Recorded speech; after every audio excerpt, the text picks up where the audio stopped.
Okay, तो चलो start कर लेते हैं क्लास हम लोग। तो हम लोग आज की क्लास में स्टार्ट करेंगे income under the head house property.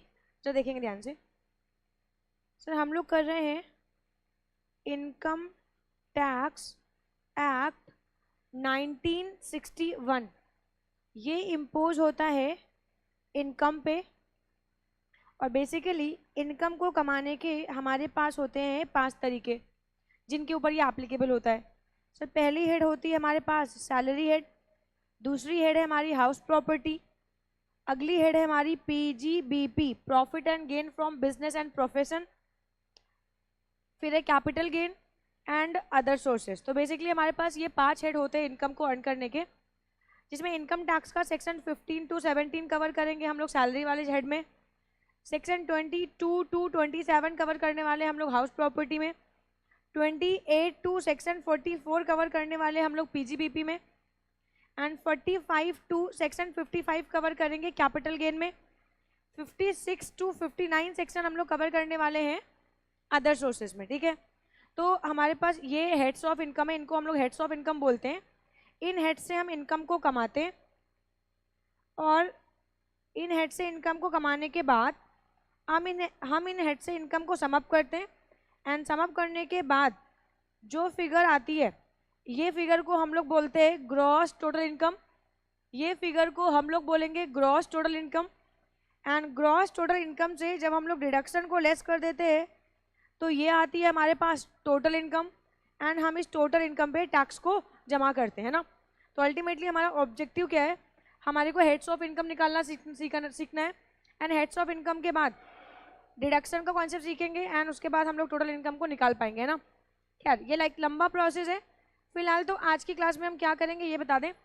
Income tax act 1961 पढ़ रहे हैं, उसमें पढ़ रहे हैं heads of income, and heads of income में हम लोग आज की क्लास में स्टार्ट करने जा रहे हैं income under the head house property. ठीक है, तो टॉपिक स्टार्ट करेंगे income under the head house property.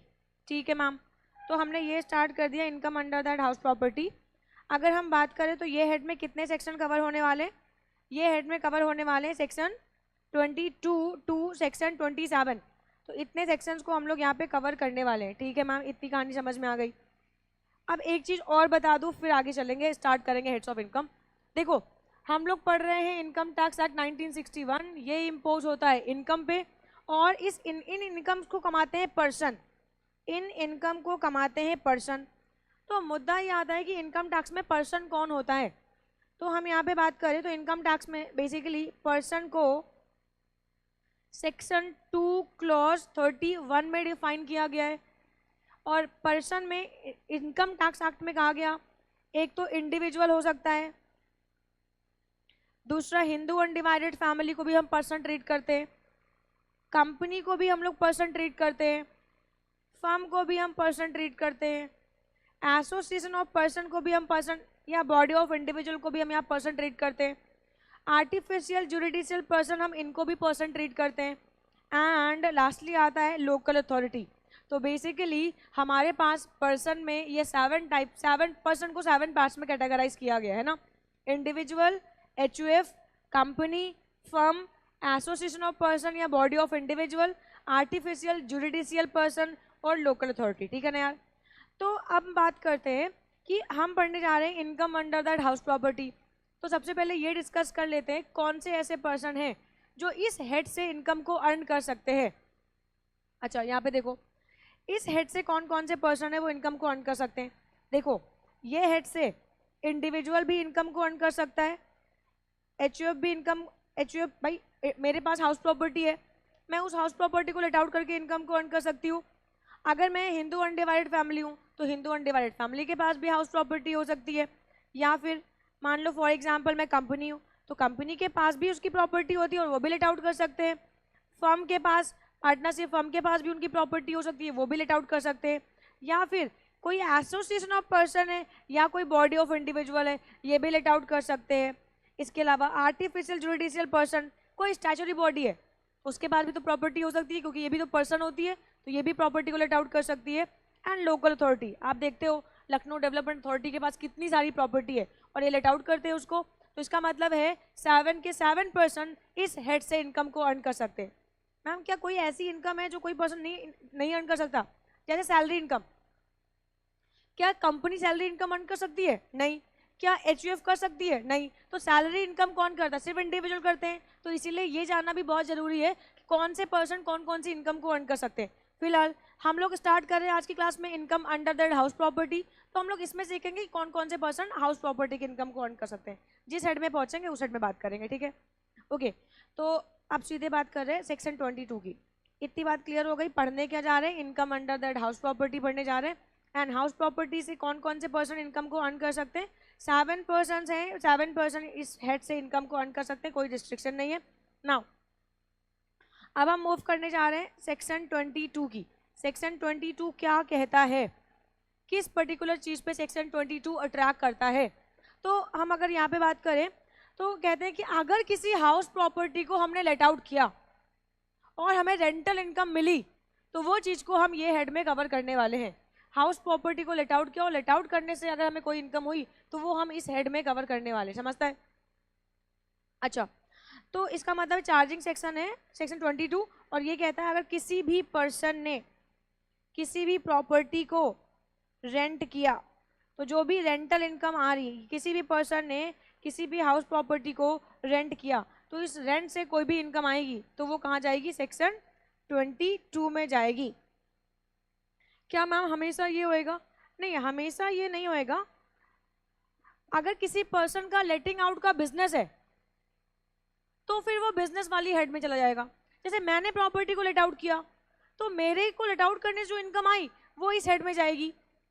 लेकिन अगर मान लो कोई पर्सन है उसका लेटिंग आउट का बिजनेस है, फॉर एग्जाम्पल मान लो मेरे पास बहुत सारी प्रॉपर्टी है और मैं लेटिंग आउट का बिजनेस कर रही हूँ, तो फिर ये लेटिंग आउट से जो इनकम होने वाली है ये मेरी इस हेड में नहीं जाएगी, समझते ध्यान से? तो ये बात ध्यान रखना, अगर किसी पर्सन का लेटिंग आउट का बिजनेस होएगा और वो लेटिंग आउट को बिजनेस की तरीके से कर रहा होएगा तो फिर सेक्शन 22 चार्जेबल नहीं होएगा, तो फिर सेक्शन 28 चार्जेबल हो जाएगा, क्योंकि बिजनेस पे सेक्शन 28 लगता है, समझता है? और सिर्फ लेटिंग आउट कर रहे हैं, बिजनेस किसी और चीज का या अर्न इनकम किसी और हेड से कर रहे हैं, या सिर्फ हाउस प्रॉपर्टी ही है लेकिन हाउस प्रॉपर्टी को बिजनेस की तरीके से ट्रीट नहीं करें, सिर्फ उसको लेट आउट कर रहे हैं, समझता है? तो फिर सेक्शन 22 चार्जेबल होगा। इतनी कहानी समझ में आती है? अच्छा, अब यहाँ पे हम लोग बात करें, अगर किसी भी पर्सन ने किसी भी प्रॉपर्टी को लेट आउट किया तो लेट आउट करने से जो भी इनकम आएगी वो इनकम क्या कहलाएगी? Income under that house property कहलाएगी। लेकिन अब मुद्दा ये आता है यहाँ पे, कौन सी ऐसी इनकम को, मतलब कौन सी प्रॉपर्टी को हम लेट आउट करेंगे तो इस हेड में कवर होएगी? सिर्फ रेजिडेंशियल प्रॉपर्टी होएगी या कॉमर्शियल प्रॉपर्टी भी हो सकती है, या कोई सिनेमा बिल्डिंग हो सकती है, या कोई होटल हो सकता है?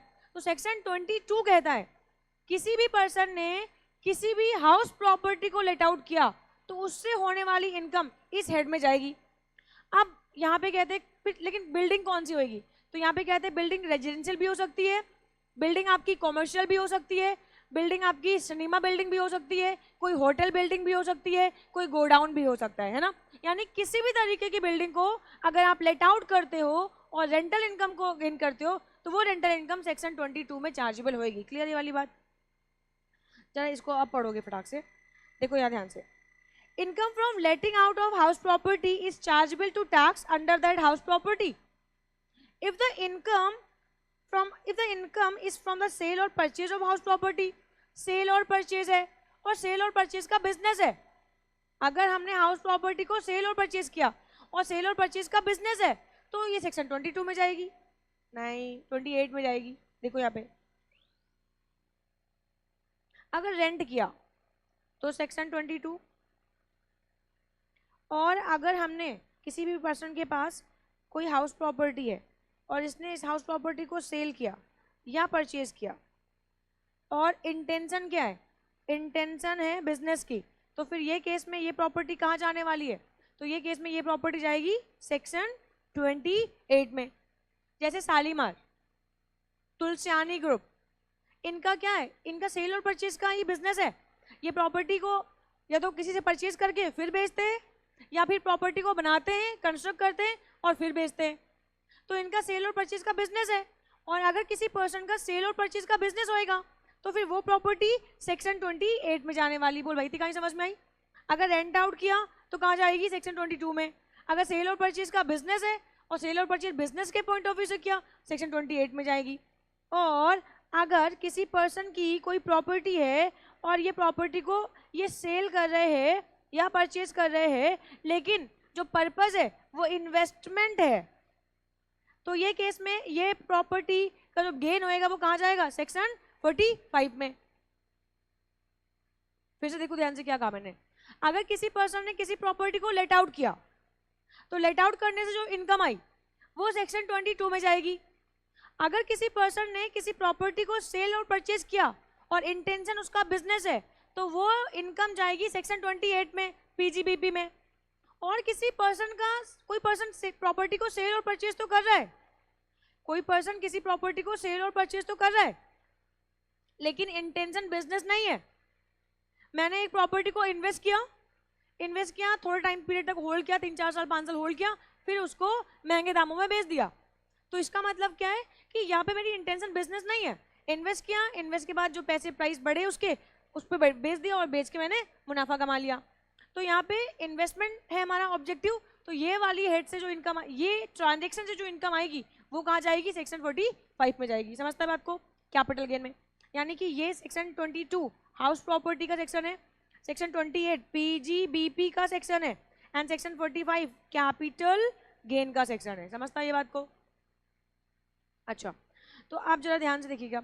अच्छा, एक चीज और, अगर किसी पर्सन ने किसी हाउस प्रॉपर्टी को लेट आउट किया और लेट आउट करने का जो पर्पस है, जो इंटेंशन है वो क्या है? बिजनेस है, तो फिर ये कहाँ पे चली जाएगी? सेक्शन 28 में। समझता है ये बात को? तो इतनी बातों को आपको ध्यान में रखना है कि कौन सा ट्रांजेक्शन हो रहा है। यहाँ पे इंटेंशन मैटर कर रही है। यहाँ पे लेट आउट किया लेकिन इंटेंशन बिजनेस नहीं है, एचपी में जाएगा। यहाँ पे भी प्रॉपर्टी को लेट आउट किया लेकिन इंटेंशन क्या है? बिजनेस है, लेट आउट का बिजनेस है, तो ये सेक्शन 28 में जाएगा। सेल और परचेज किया, पीजीबीपी में जाएगा। सेल और परचेज किया लेकिन सेल और परचेज का बिजनेस नहीं है, तो फिर ये कैपिटल गेन में चला जाएगा। समझता है ये बात को? अच्छा, तो अब आ जाओ फटाफट देखते हैं। तो income from letting out house property is chargeable to tax under the head house property, but if the income is from sale or purchase of house property, it will be taxable under the head capital gain. However, if the sale or purchase is a part of business, income is taxable under the head PGBP. समझता है बात को? अब यहाँ पे बात करते हैं कौन सी हाउस प्रॉपर्टी होती है, कौन सी चीज को, कौन सी प्रॉपर्टी को कवर करेंगे। तो मैंने कहा every type of house property, every type of house property, भले ही वो कौन सी हो, रेजिडेंशियल हो, कमर्शियल हो, सिनेमा बिल्डिंग हो, होटल बिल्डिंग हो, गोडाउन बिल्डिंग हो, कोई फर्क नहीं पड़ता है, किसी भी तरीके की बिल्डिंग को भी हम यहाँ पे कवर कर रहे हैं। तो house properties are include all types of house property, जो कि रेजिडेंशियल हो सकती है, shops, godown, cinema building, workshop building, hotel building, है ना, etcetera etcetera. The term house properties are include not only the building but also the land apartment thereto. अब ये क्या है जरा समझो ध्यान से। अगर किसी पर्सन के पास कोई हाउस प्रॉपर्टी है और इस हाउस प्रॉपर्टी के साथ एक लैंड भी अटैच्ड है और इस पर्सन ने ये हाउस प्रॉपर्टी को लेट आउट किया, तो हाउस प्रॉपर्टी को लेट आउट करने से आए 25,000 रुपए, और साथ ही साथ इस लैंड को भी इसने लेट आउट कर दिया और इस लैंड को लेट आउट करने से आए 5,000 रुपीज़। तो मुद्दा ये आता है कि ये 25,000 तो हाउस प्रॉपर्टी को लेट आउट करने से आए, तो ये हाउस प्रॉपर्टीज लेट आउट करके आए हैं, तो ये तो सेक्शन 22 में जाएंगे। क्यों जाएगा कि नहीं जाएगा? लेकिन एक बात बताओ यार, ये जो 5,000 रुपीज़ है इसको भी हमने, ये लैंड को लेट आउट किया है, तो इस 5,000 रुपीज़ को हम कहाँ पे एंट्री करेंगे? ये कौन सी हेड में जाएगी? तो सुनो ध्यान से, अगर कोई लैंड किसी बिल्डिंग से अटैच्ड है तो उसको बोलते हैं लैंड अपार्टमेंट देयर टू, और इसको भी अगर लेट आउट किया तो ये वाली इनकम भी कहाँ जाने वाली है? सेक्शन 22 में जाने वाली। समझता है? सुनो ध्यान से, मैंने क्या कहा? मैंने कहा कि अगर किसी बिल्डिंग को लेट आउट किया उससे जो रेंटल इनकम आई सेक्शन 22 में जाएगी, बट उस बिल्डिंग के साथ कोई लैंड भी अटैच है और वो लैंड को भी हमने क्या कर दिया? लेट आउट कर दिया, तो ये लैंड को लेट आउट करने से भी जो इनकम आई ये कहाँ जाएगी? सेक्शन 22 में जाएगी, क्योंकि ये लैंड को भी इसलिए लेट आउट किया है क्योंकि ये इस बिल्डिंग का पार्ट है। समझता है बात को? 22 में जाएगा।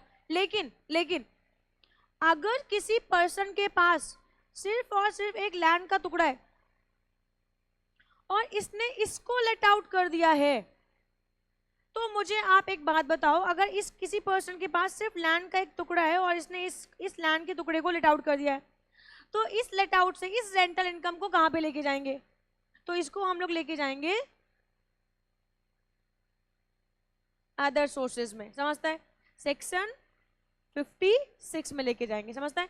क्योंकि यहाँ पे कोई प्रॉपर्टी नहीं है, कोई बिल्डिंग नहीं है, ये सिर्फ लैंड का टुकड़ा है, और अगर हमने इसको लेट आउट किया तो ये वाली चीज को तो हम सेक्शन 56 में ही लेके जाएंगे, समझता है ये बात को?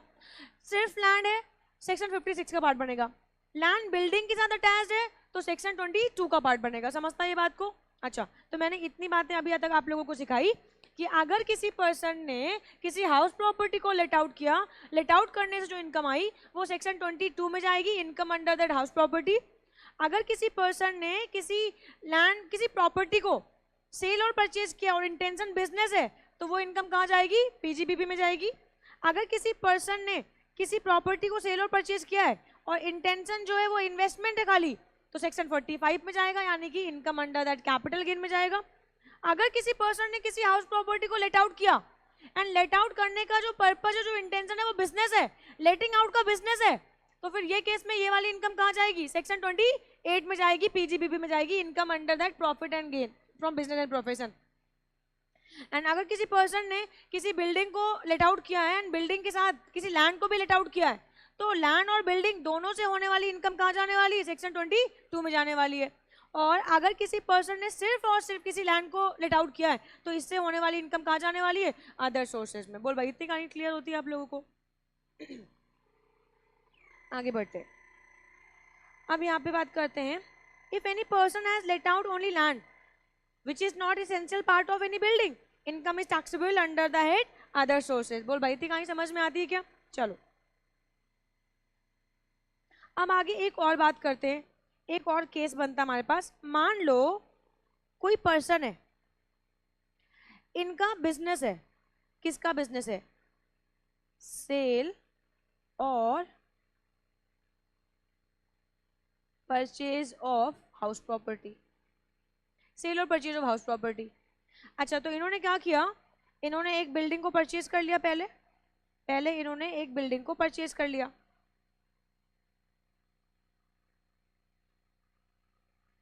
ये। अब इसको इन्होंने क्या किया? इस बिल्डिंग को परचेज इसलिए किया है ताकि इसको महंगे दामों पे बेच सके, तो यानी कि इनका ये बिजनेस है सेल और परचेज का, ठीक है।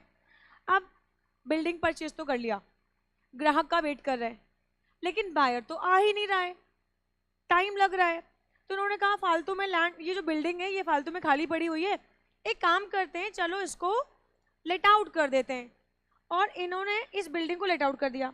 यार एक बात बताओ, ये बिल्डिंग, ये घर किस चीज के लिए था? सेल करने के लिए, यानी ये जो इनकम थी ये सेल और परचेज के लिए थी।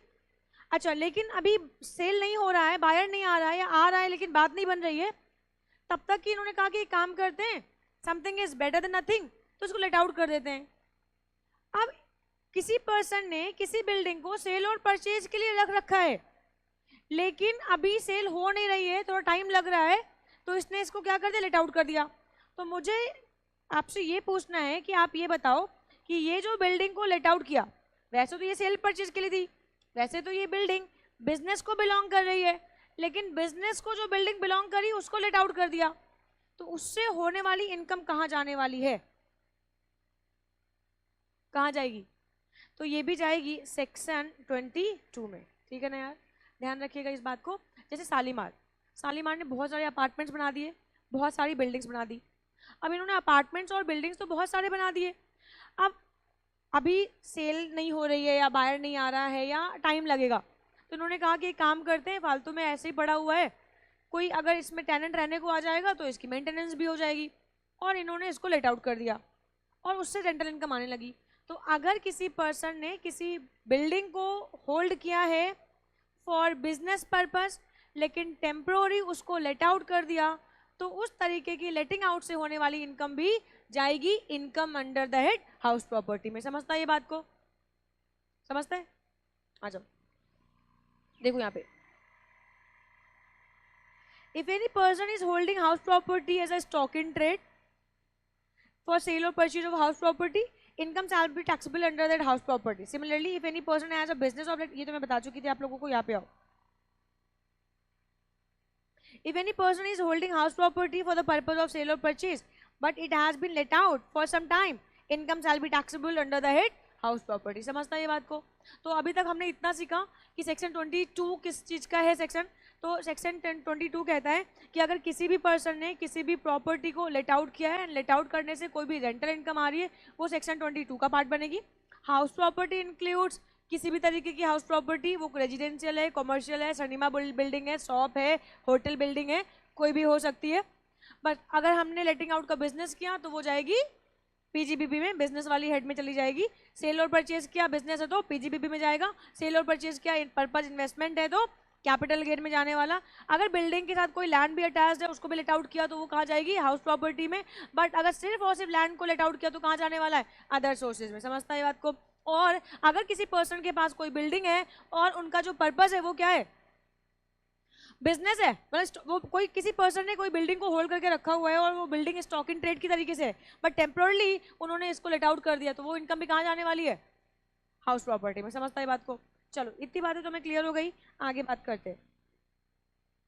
तो ये बातें आपको बहुत ध्यान में रखनी है, सारी बातें बहुत इंपॉर्टेंट है, क्योंकि एग्जाम में ना कहीं आपको कोई कंफ्यूजन ना हो जाए, इसलिए। चलो ना अब हम बात करते हैं how to compute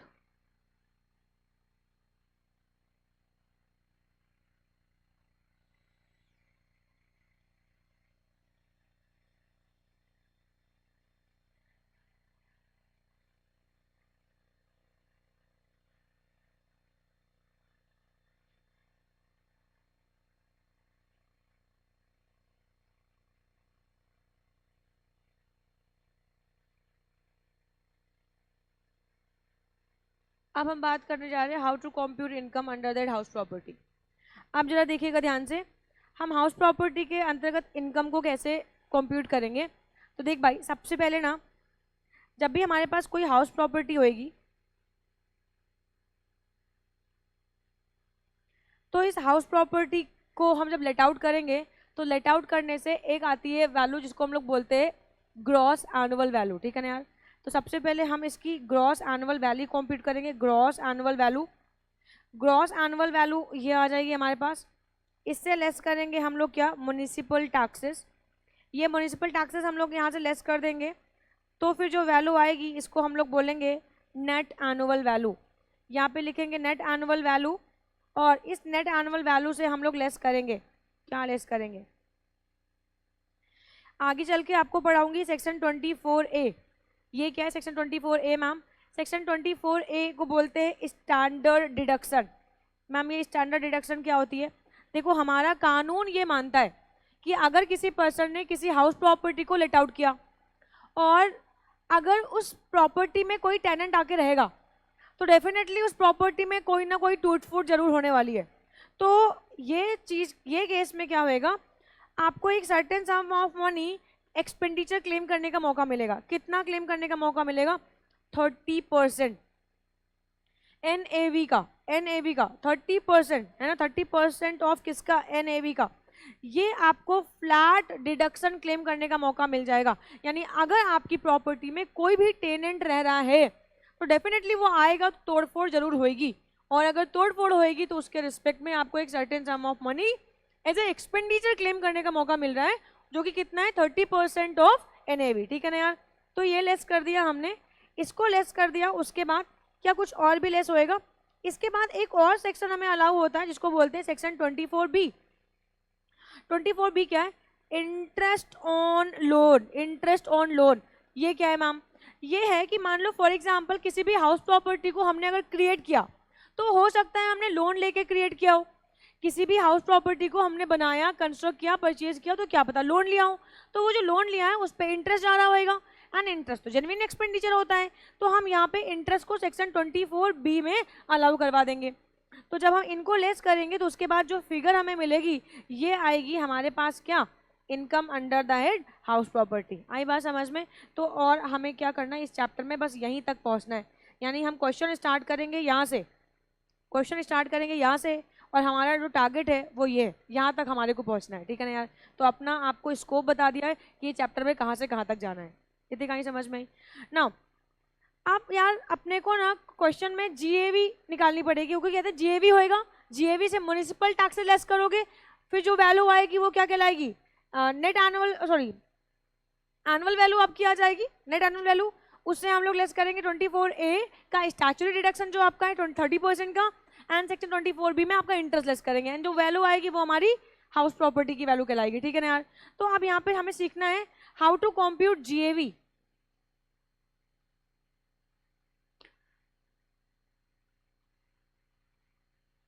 how to compute gross annual value, GAV को कैसे कंप्यूट करने वाले हम लोग। आप देखो ध्यान से यार, जब भी हम किसी हाउस प्रॉपर्टी को होल्ड करते हैं ना, तो वो हाउस प्रॉपर्टी पे ना एक तो हमें रेंट मिल रहा होता है,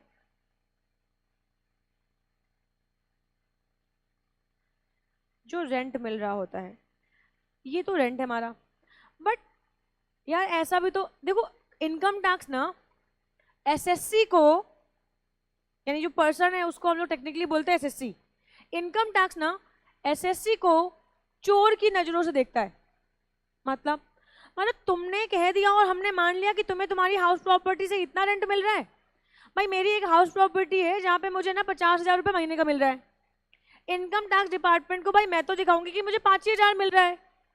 तो इनकम टैक्स डिपार्टमेंट कहता है देखो भैया तुम्हें जो रेंट मिला है ठीक है, वो रेंट को कुन्ने रखो पहले, लेकिन हम तुम पे भरोसा नहीं करते, तो इसलिए हम बताएंगे कि आपकी ग्रॉस एनुअल वैल्यू क्या होगी। तो यहाँ पे देखो क्या होगा, जब भी हम किसी भी प्रॉपर्टी को लेट आउट करते हैं तो उस प्रॉपर्टी जिस पर्टिकुलर एरिया में सिचुएटेड होती है वहां पे कैसी सुख सुविधाएं हैं, इसके बेसिस पे भाई एक वहां का कॉमन रेंट चल रहा होता है। जैसे आप किसी भी एरिया में फॉर एग्जांपल हम हजरतगंज में, लखनऊ में, तो हजरतगंज में ना हमारी प्रॉपर्टी है, उसका एक रेंट चल रहा है कि 110 रुपये स्क्वायर फीट। अब आपकी प्रॉपर्टी जो भी हो 110 रुपीज स्क्वायर फीट चल रहा है। फॉर एग्जाम्पल हमारी ये प्रॉपर्टी का जो एरिया है वो 1500 है, तो वही सिंपल यार हम आराम से निकाल लेंगे इस प्रॉपर्टी का रेंट कितना होएगा, समझते हैं। ठीक वैसे ही विभूति खंड चले जाओ, तो विभूति खंड में 1500 स्क्वायर फीट इंटू 250 रुपये का रेट चल रहा है, 250 रुपये स्क्वायर फीट चल रहा है रेट। वहाँ पे मतलब इतना छोटा सा कुन्ना सा भी ऑफिस लेगा ना तो तुम्हारे को ना लाखों का मिलेगा रेंट पे। तो हर एरिया का एक, जिस एरिया में जिस तरीके की सुविधाएं होती है, फैसिलिटीज होती है, वो बेसिस पे वहाँ का एक कॉमन रेंट होता है जो लोग चार्ज करते हैं, समझता है। तो इसको हम लोग टेक्निकल लैंग्वेज में बोलते हैं फेयर रेंट। तो जब भी हम किसी प्रॉपर्टी को लेट आउट करते हैं तो उस प्रॉपर्टी का जिस पर्टिकुलर एरिया में वो लोकेटेड है, सिचुएटेड है, उस एरिया के हिसाब से उसका एक रेंट डिसाइड होता है ना। अच्छा, तो इसको हम लोग बोलते हैं फेयर रेंट। एक होता है हमारे पास म्युनिसिपल वैल्यू। देखो हर एरिया, जिस भी एरिया में जो भी प्रॉपर्टी सिचुएटेड है वो एरिया में जो एक डेवलपमेंट अथॉरिटी होगी, जैसे लखनऊ में लखनऊ डेवलपमेंट अथॉरिटी है, तो लखनऊ डेवलपमेंट अथॉरिटी डिसाइड करती है कि इस पर्टिकुलर एरिया में इस प्रॉपर्टी का रेंट कितना होना चाहिए, उसको हम लोग बोलते हैं म्युनिसिपल वैल्यू। तो ये आपको एलडीए बता के देगा कि इस पर्टिकुलर एरिया में हमारे रिकॉर्ड में तो ये वैल्यू दर्ज है। ठीक है ना यार। इसके अलावा एक होता है हमारे पास, देखो पहले पुराने जमानों में क्या था ना, बहुत सारे जमींदार हुआ करते थे, वो अपनी प्रॉपर्टी को लेट आउट करते थे एंड बहुत महंगे प्राइस पे लेट आउट करते थे। तो सरकार ने रेंट एक्ट पास करवा दिया एंड अब यहाँ पे स्टैंडर्ड रेंट एक्ट पास है और इसके बेसिस पे रेंट एक्ट बताता है आपकी प्रॉपर्टी का स्टैंडर्ड रेंट क्या होना चाहिए। इसका मतलब है रेंट को बेसिकली हम इन 4 चीजों पे हम कंसिडर करेंगे, देखेंगे। जिस एरिया में आपकी प्रॉपर्टी सिचुएटेड है उस एरिया की सुविधाओं के हिसाब से आपकी प्रॉपर्टी का रेंट क्या होएगा। इसके अलावा म्युनिसिपल अथॉरिटीज भी हैं, वो बताती हैं कि अच्छा ये प्रॉपर्टी इस एरिया में सिचुएटेड है तो मेरे हिसाब से इसका रेंट इतना होना चाहिए। लेकिन अब आपने कह दिया कि हमारा रेंट इतना है, तो स्टैंडर्ड रेंट एक्ट पास करवाया गया और जिसने कहा कि देखो इस प्रॉपर्टी का मैक्सिमम रेंट इतना ही हो सकता है। अच्छा, इसके अलावा ये तो है जो किताबों और पेपर्स के बेसिस पे बात कर रहे हैं, सुविधाओं के बेसिस बात कर रहे हैं, बट हकीकत कुछ और है। हकीकत ये है कि एसएससी को मिलेगा ये रेंट। तो अब ये केस में 4 वैल्यू रेंट की दे रखी है, मुझे समझ नहीं आ रहा कौन सी वैल्यू को हम ग्रॉस एनुअल वैल्यू माने, कौन सी वैल्यू को हम ग्रॉस एनुअल वैल्यू माने। तो सरकार ने कहा देखो ऐसा है कि इतनी सारी कंफ्यूजन, 4 फिगर्स दे रखी है, एंड इन 4 फिगर्स के बेसिस पे हमें ये डिसाइड करना है कि कौन सी फिगर हमारी ग्रॉस एनुअल वैल्यू होगी। एंड हर एक फिगर इंपॉर्टेंट है हमारे लिए। तो एक काम करेंगे, आप ऐसा करो, फेयर रेंट और म्युनिसिपल वैल्यू में जो हायर हो उसको कंसिडर करो। तो हमने हायर को कंसिडर कर लिया। अब यहाँ पे कहा कि लेकिन स्टैंडर्ड रेंट एक्ट जो पास किया गया वो तो रेंट को कंट्रोल करने के लिए पास किया गया है। तो हम स्टैंडर्ड रेंट एक्ट के हिसाब से अगर किसी प्रॉपर्टी की वैल्यू कोई दर्ज है या कोई बताई गई है तो इस वैल्यू से ज्यादा का रेंट नहीं चार्ज कर सकते। बेसिकली रेंट एक्ट रेंट को कंट्रोल करने के लिए आया था। तो रेंट एक्ट के हिसाब से आपकी प्रॉपर्टी की वैल्यू जो है वो रेंट एक्ट में डिसाइडेड है, और रेंट एक्ट के बियॉन्ड आप वैल्यू चार्ज नहीं कर सकते हो। तो यानी कि extend to the rent act जो भी वैल्यू बताई गई है उतना ही आप मैक्सिमम चार्ज कर सकते हो। तो हमने यहाँ पे फॉर्मूला बनाया विच एवर इज लोअर, क्योंकि इस वैल्यू से ज्यादा की हम रेंट चार्ज नहीं कर सकते। तो इसलिए हमने कहा कि यार ये अगर लोअर है तो ये ले लेंगे, और अगर ये लोअर तो ये ले लेंगे, समझता है। तो विच एवर इज लोअर ले लिया हमने। तो फेयर रेंट और municipal value whichever is higher, and फिर जो हायर वैल्यू आई इसको कंपेयर करेंगे किससे, स्टैंडर्ड रेंट से, and whichever is lower, ठीक है ना। तो ये आया हायर, ये आया लोअर, ठीक है। अब ये जो लोअर आ गया यहाँ पे एक फिगर आएगी, इस फिगर को कंपेयर करोगे आप स्टैंडर्ड रेंट से, फिर यहाँ पे एक फिगर आएगी। यार इस फिगर को हम लोग बोलेंगे प्यार से क्या, एक्सपेक्टेड रेंट। और इस एक्सपेक्टेड रेंट को हम कंपेयर करेंगे किससे, ARR से। इसको हम लोग बोलेंगे एक्चुअल रेंट रिसीव और रिसीवेबल, ARR। तो अब इस एक्सपेक्टेड को, यहाँ पे ये एक्सपेक्टेड वैल्यू आ गई है, इस एक्सपेक्टेड वैल्यू को हम कंपेयर करेंगे किससे, ARR से। और ये वैल्यू में विच एवर इज क्या लेंगे, हायर, समझता है। तो एक बार फिर से देखो ध्यान से, मैंने क्या बताया आप लोग को, ये और ये विच एवर इज हायर, मतलब ये फिगर और ये figure whichever is higher. फिर यहाँ पे एक फिगर आ गई होगी हमारे को, फिर इसको कंपेयर करेंगे किससे, स्टैंडर्ड रेंट से। तो ये और ये विच एवर इज लोअर। फिर यहाँ पे एक फिगर आ गई होगी, फिर इसको कंपेयर करेंगे किससे हम लोग, ARR से। इसको कंपेयर करेंगे ARR से, और इसमें क्या लेंगे, विच एवर इज हायर, समझता है बात को। तो यहाँ पे एक बार देखो ध्यान से, फेयर रेंट और municipal value whichever is higher, जो वैल्यू आई हायर वाली उसको कंपेयर करेंगे किससे, स्टैंडर्ड रेंट से, विच एवर इज लोअर।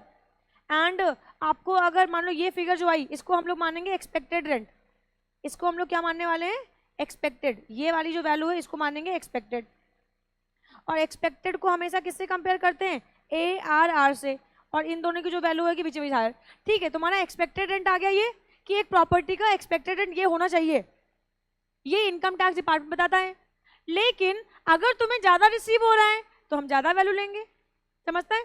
और अगर SSC तुमने कम बताया है तो कम से कम एक्सपेक्टेड रेंट तो तुम बताओगे भाई। एक पर्सन कोई बेवकूफ नहीं है, किसी पर्सन ने अगर अपनी प्रॉपर्टी को लेट आउट किया है तो वो प्रॉपर्टी का एक एक्सपेक्टेड रेंट होएगा, वो एक्सपेक्टेड रेंट तो चार्ज करेगा ही करेगा, समझता है बात को। तो यहाँ पे देखो, अगर SSC ने ज्यादा क्लेम, अगर SSC को whichever is higher, whichever is lower and whichever is higher, ठीक है ना यार।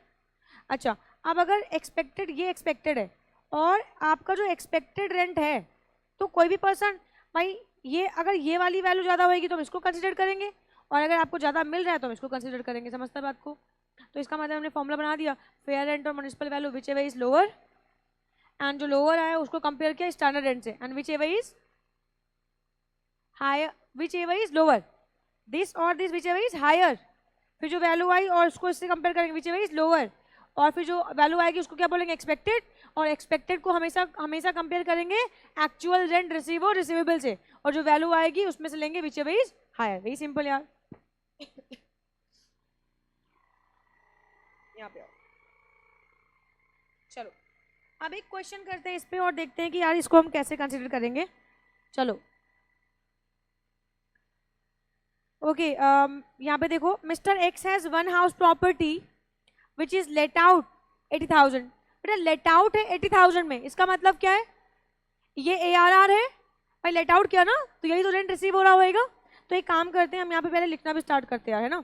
यहाँ पे देखो, ये हमारा एग्जाम्पल नंबर 1 है, और हम यहाँ पे लिखेंगे मेरे को फेयर रेंट भी चाहिए, मेरे को म्युनिसिपल वैल्यू भी चाहिए, मेरे को स्टैंडर्ड रेंट भी चाहिए, और मेरे को एक्चुअल रेंट रिसीव और रिसीवेबल भी चाहिए, ठीक है ना यार।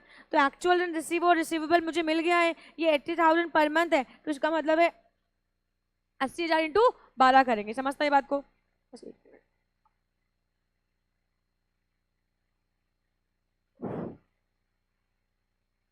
चलो ओके, तो 80,000 इंटू 12 ये तो हमें मिल गया।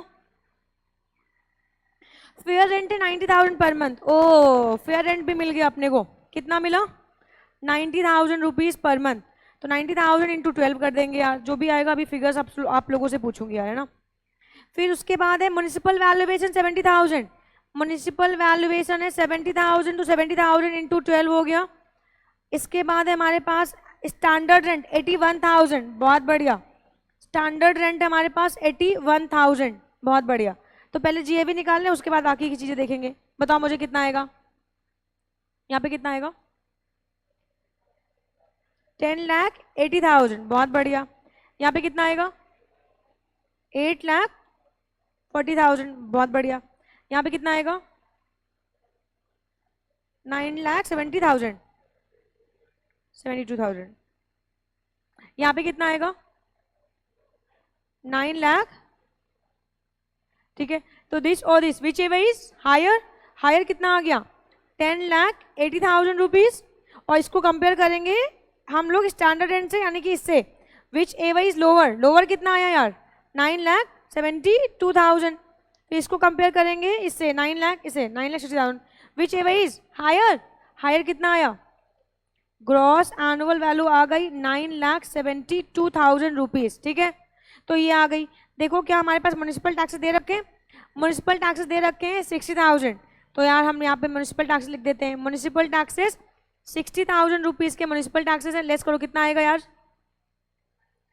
9,12,000 रुपीज, है ना।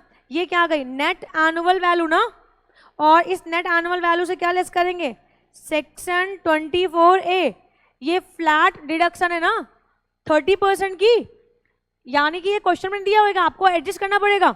तो 30% निकालो, उसका कितना आएगा 27,000, 2 लाख, ये लेस किया हमने।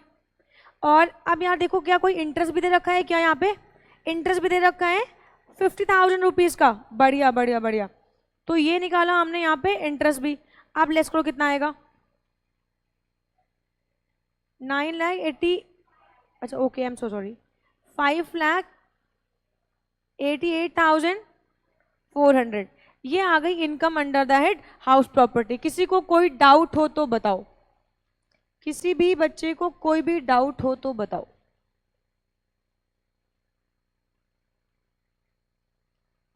पूछो, कोई डाउट है, कोई डाउट नहीं है। चलो तो ये यार ये तो हमारे पास हो गया। एक और क्वेश्चन करके देखते हैं हम लोग। Illustration 2, Mrs x has let out a house property at the rate of 62,000। Let out है तो इसका मतलब ये ARR है। चलो एक काम करते हैं फिर से, एग्जाम्पल नंबर 2, ये है हमारा एग्जाम्पल नंबर 2, और हम यहाँ पे लिखेंगे फेयर रेंट, यहाँ पे लिखेंगे म्युनिसिपल वैल्यू, यहाँ पे लिखेंगे स्टैंडर्ड रेंट, और यहाँ पे लिखने वाले हैं ARR। तो ARR तो मेरे को क्वेश्चन में तुरंत मिल गया यार 62,000 रुपीज का मेरा ARR है। 62,000 इंटू 12 कर दूं मैं यहाँ पे। इसके अलावा अच्छा बता दो कितना आया कैलकुलेट करके 7,40,000। अच्छा क्वेश्चन बताओ FR कितना है मेरा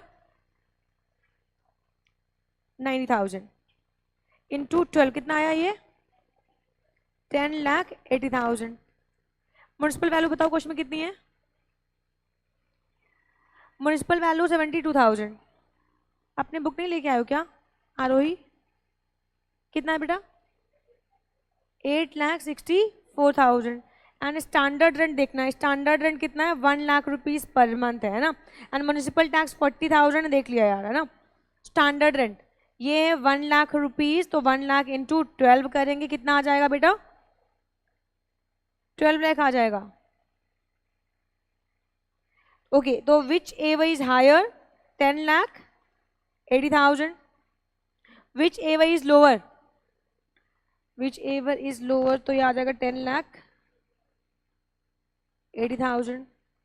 Whichever is higher, 10,80,000. ठीक है ना यार. तो ग्रॉस एनुअल वैल्यू आ गई आपकी 10,80,000 रुपीज. इससे लेस करना था हमारे को म्युनिसिपल टैक्सेस. मैंने म्युनिसिपल टैक्स देखे थे लेकिन मैं भूल गई थी. 40,000 रुपीज का है. तो 40,000 रुपीज का म्युनिसिपल टैक्स है. इसको लेस करो, कितना आएगा यार? 10,40,000 रुपीज. ये आ गया अपनी नेट एनुअल वैल्यू. और हम लोग इससे लेस करने वाले हैं क्या? 30%. मैम पहले इंटरेस्ट लेस कर दूं उसके बाद लेस कर दूं क्या? नहीं, क्योंकि आपको 30% ऑफ एनएवी ही निकालना है ना. तो पहले आप एनएवी 24A की निकाल लो, फिर आप 24B लेस करना. कितना आएगा? 3,12,000. ये लेस किया. और इसके बाद 24B भी दे रखा है शायद कुछ. 24B कितना दे रखा है? 60,000 रुपीज दे रखा है यार, है ना. तो ये आ गया 60,000 रुपीज. लेस करो, कितना आएगा? 6 लाख. ये आ गया income under the head house property. समझता है बात को? नोट करो फटाफट जिसको नोट करना है.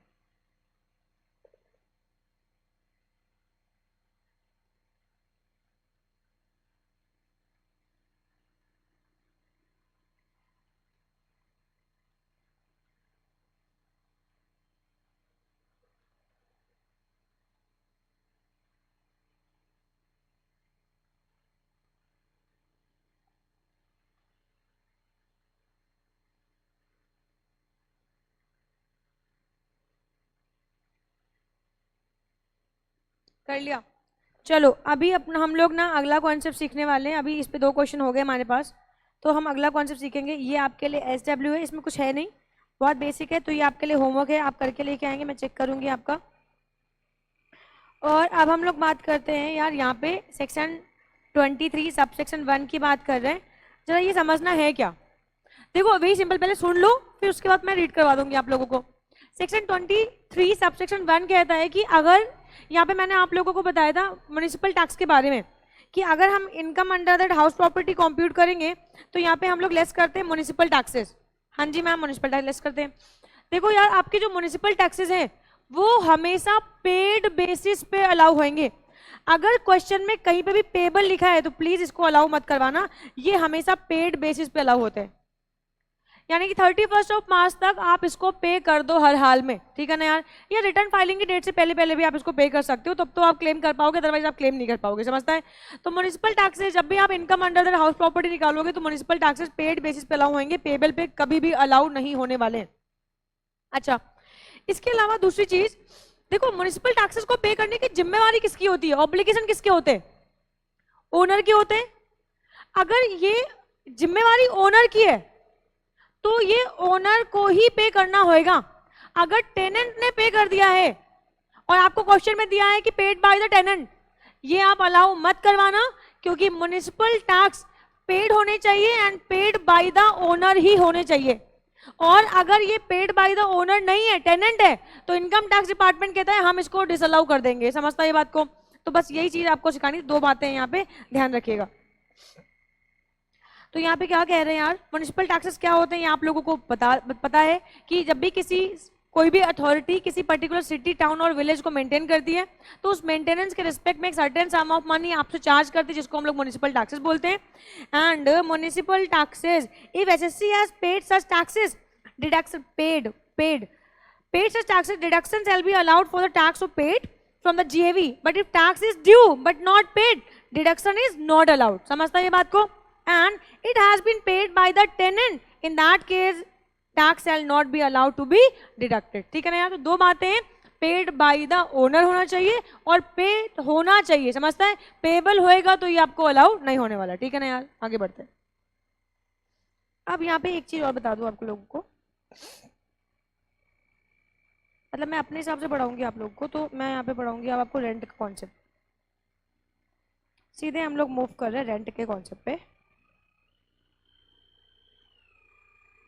अच्छा, एक तो ये भी कर लूँ फिर उसके बाद रेंट पे मूव करूँ. 24A देखो अभी जितनी चीजें आपके इस फिगर में मैं उनकी बताऊंगी। तो मैंने एमटी के बारे में आपको जीएवी कैसे आएगा मैंने ये बता दिया आप लोगों को। हाँ जी मैम, जीएवी कैसे आएगा ये कवर कर लिया, एमटी कैसे आएगा ये भी कवर कर लिया ना। अब बात करते हैं 24A की। 24A की बात करेंगे, फिर 24B की बात करेंगे और फिर बाकी प्रोविजंस की बात करेंगे, ठीक है ना यार। तो 24A की बात करें तो मैंने आप लोगों को बताया था इनकम टैक्स डिपार्टमेंट इस बात को अज्यूम करता है कि अगर मान लो किसी भी प्रॉपर्टी में कोई भी टेनेंट रहने को आएगा तो डेफिनेटली ना वो वहाँ पे गंदगी करेगा, तोड़फोड़ करेगा, तो ये सभी चीजें होंगी।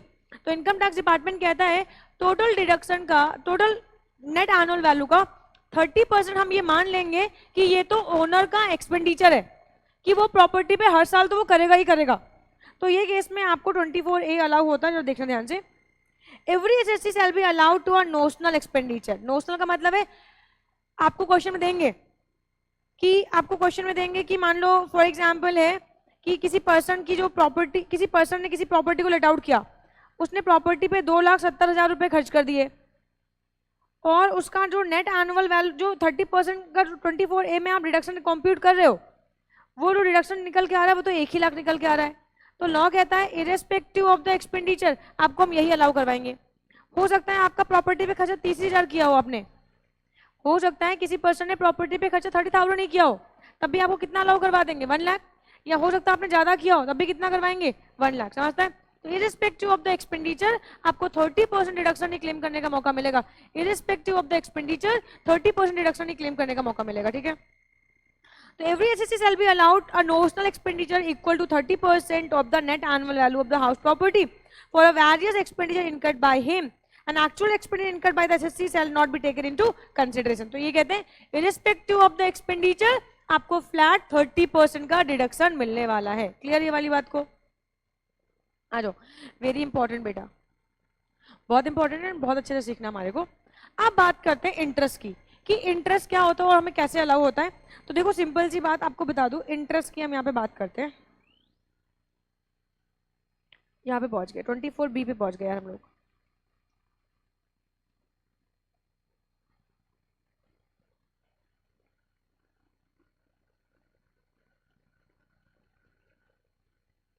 B।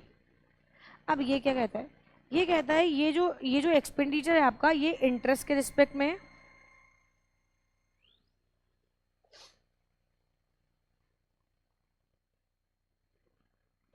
इंटरेस्ट के रिस्पेक्ट में है और ये इंटरेस्ट आपको कैसे अलाउ होगा?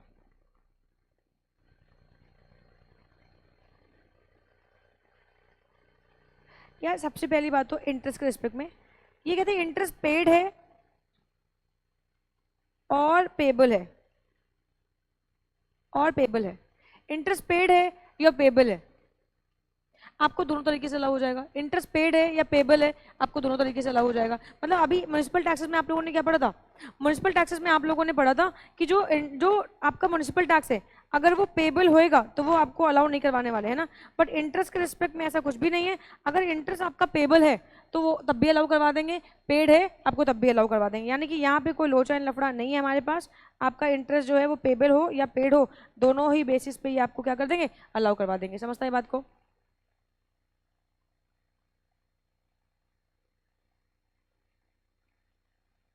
अच्छा, इसके अलावा क्या कह रहे हैं यार, आप ना इंटरेस्ट दो तरीके से कंप्यूट करते हो। एक होता है सिंपल इंटरेस्ट और एक होता है कंपाउंड इंटरेस्ट। एक होता है आपके पास सिंपल इंटरेस्ट और एक होता है आपके पास कंपाउंड इंटरेस्ट। समझता है? तो ये आपको यहाँ पे इंटरेस्ट ना कंपाउंड इंटरेस्ट से कैलकुलेट नहीं करना है, आपको सिंपल इंटरेस्ट से यहाँ पे इंटरेस्ट लगाना है ना। तो ये आपको अलाउ हो जाएगा सिंपल इंटरेस्ट से। समझता है बात को? तो ये आपको सिंपल इंटरेस्ट से अलाउ हो जाएगा। पेड और पेबल हो दोनों ही बेसिस पे आपको इंटरेस्ट अलाउ होने वाला है। ये सिंपल इंटरेस्ट आपको अलाउ होएगा, कंपाउंड इंटरेस्ट आपको कंप्यूट नहीं करना है आपको। इसके अलावा आपको यहाँ पे interest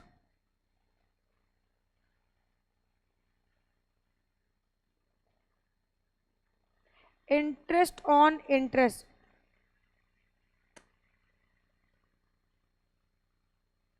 is not allowed. Interest on interest is not allowed. ये चीज आपको कभी अलाउड नहीं करवाएंगे। तो ध्यान रखना, क्वेश्चन में अगर दे दिया इन्होंने कि इंटरेस्ट ऑन इंटरेस्ट, तो यार ये चीज को ध्यान रखना, interest on interest is not allowed. इसके अलावा यहाँ पे ये कह रहे हैं, इसके अलावा यहाँ पे ये कह रहे हैं कि मान लो फॉर एग्जाम्पल आपने कई सारे लोन ले लिए। तो यहाँ पे कहते हैं any number of loan allowed, यानी एक हाउस प्रॉपर्टी को बनाने के लिए आपने लोन ए ले लिया, लोन बी ले लिया, लोन सी ले लिया, जितने भी लोन लिए उन पे जितना भी इंटरेस्ट है सारा का सारा इंटरेस्ट आपको क्या हो जाएगा, अलाउड हो जाएगा। एनी नंबर ऑफ लोन आपको अलाउड है, तो इसका मतलब जितने लोन लोगे सब पे इंटरेस्ट जाएगा, सब पे इंटरेस्ट अलाउ है। समझता है ये बात को? तो यहाँ पे क्या कहते हैं, इंटरेस्ट के रिस्पेक्ट में पेड और पेबल दोनों अलाउ हो जाएगा। सिंपल इंटरेस्ट से ही अलाउ होगा, कंपाउंड इंटरेस्ट नहीं करना है। कंपाउंड इंटरेस्ट होता तो मैं आपको पढ़ा भी नहीं रही होती, ठीक है ना यार। Interest on interest is not allowed. And उसके बाद आता है हमारे पास लास्टली क्या है, एनी नंबर ऑफ लोन आपको अलाउ हो जाएगा, ठीक है ना यार। चलो अच्छा, अब यहाँ पे देखिएगा एक चीज और ध्यान से, जब हम लोन की बात करेंगे तो लोन पे जो इंटरेस्ट आएगा ना, बेसिकली हम इस इंटरेस्ट को दो पार्ट में कैटेगराइज करेंगे। हम टू पार्ट्स में इसको कैटेगराइज करेंगे। एक होएगा हमारे लिए प्रायर इंटरेस्ट, गलत क्यों सिलेक्ट करती हूँ, एक होएगा अपने पास prior interest, prior period interest, और एक होएगा आपके लिए current period interest. Current period interest जितना भी आप कैलकुलेट करोगे सारा का सारा अलाउ हो जाएगा, सारा अलाउ हो जाएगा। लेकिन अगर आपने प्रायर पीरियड इंटरेस्ट कोई भी कंप्यूट किया तो ये आपको पूरा नहीं अलाउ होएगा, ये आपको पूरा नहीं अलाउ होएगा। अगर आपका प्रायर पीरियड कोई इंटरेस्ट आ रहा है तो ये आपको डिवाइड बाई 5, ये आपको 5 एनुअल इंस्टॉलमेंट में अलाउ होने वाला है। समझता है?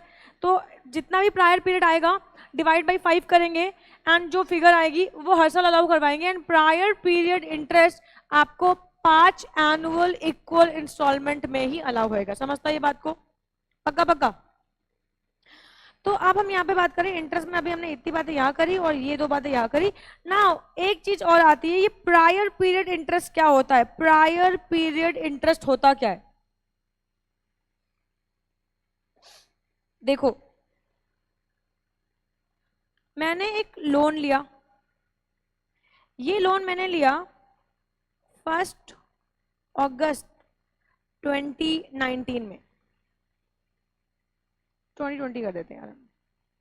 हमने एक लोन लिया 1 अगस्त 2020 को, और मैंने अपना घर बनाना शुरू किया या मैंने परचेज करने के लिए लिया, जिस भी चीज के लेना हो वो आप ले सकते हो। तो हमने एक लोन ले लिया 1 अगस्त 2020 को, इसको यहां लिखती हूँ।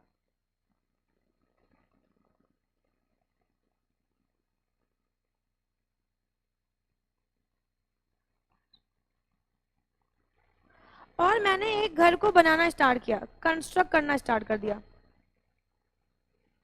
और ये कंस्ट्रक्ट कराते कराते मेरे को ना समय लग गया, और ये घर बन के कंप्लीट हुआ। जैसे एग्जांपल ले रही हूँ मैं, ये एक हाइपोथेटिकल इमेजिनरी सिचुएशन है। मेरा घर बन के तैयार हुआ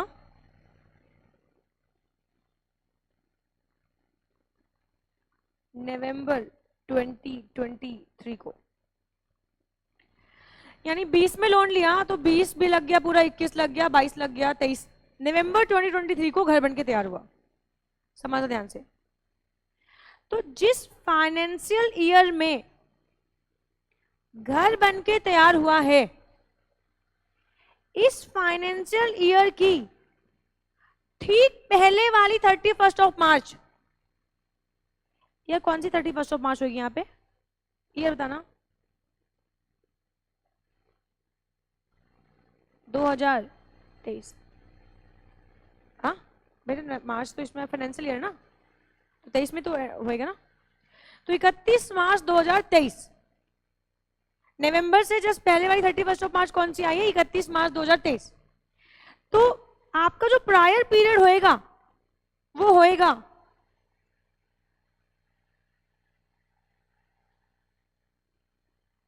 1 August 2020 to 31 of March to 31 of March 2023। ये होएगा आपका प्रायर पीरियड। सुन ध्यान से फिर से, जिस डेट से लोन लिया वो डेट से लेके जिस ईयर में हमारा घर बनके तैयार हुआ है, जिस डेट पे बनके तैयार हुआ उसके ठीक पहले वाली 31 तक हमारा प्रायर पीरियड होगा। जिस ईयर में घर बन के तैयार हो गया भाई वो पीरियड तुम्हारे लिए करंट पीरियड ही कहलाएगा। समझता है बात को?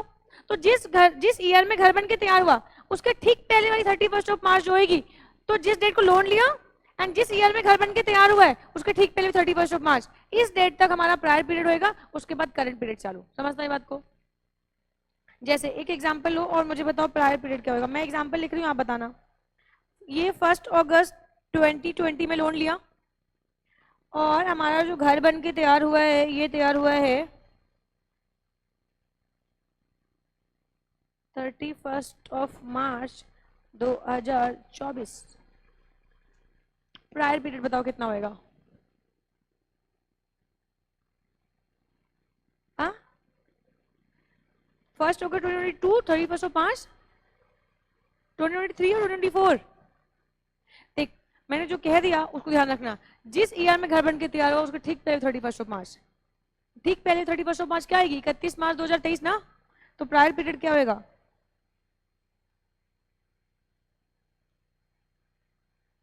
1 अगस्त 2022, 31 मार्च 2023। समझता है बात को? क्लियर तुम लोगों को ये वाली कहानी? एंड प्रायर पीरियड जिस ईयर में आप इनकम को कंप्यूट, करंट पीरियड जिस ईयर में आप इनकम को कंप्यूट कर रहे हो वही आपका करंट पीरियड होगा। मेरी बातों को बहुत ध्यान से समझना। जिस तरीके से अर्जुन को सिर्फ मछली की आंख दिखाई दे रही थी, ठीक वैसे ही आपको मेरे शब्द सुनाई पड़ने चाहिए। एग्जाम में मेरे शब्द याद आने चाहिए। मैंने क्या कहा?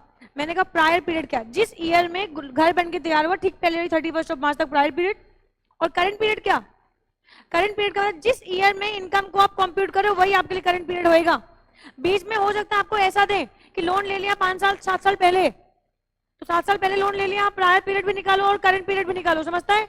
दोनों पूछ लेंगे। तो करंट पीरियड वो पीरियड होएगा जिस साल आप अपनी इनकम को कंप्यूट कर रहे हो। जिस साल आप अपनी इनकम को कंप्यूट कर रहे हो उस साल का जो इंटरेस्ट होएगा वही आपका करंट पीरियड इंटरेस्ट कहलाएगा। समझता बात को? आओ कुछ क्वेश्चन करेंगे। देखो एग्जाम टैक्स में ना, मैंने आपसे बहुत बार बता रखा है, टैक्स में थ्योरी का मजा नहीं है, टैक्स में प्रैक्टिकल का मजा है। तो आओ इसी बात पे करते हैं यार प्रैक्टिकल।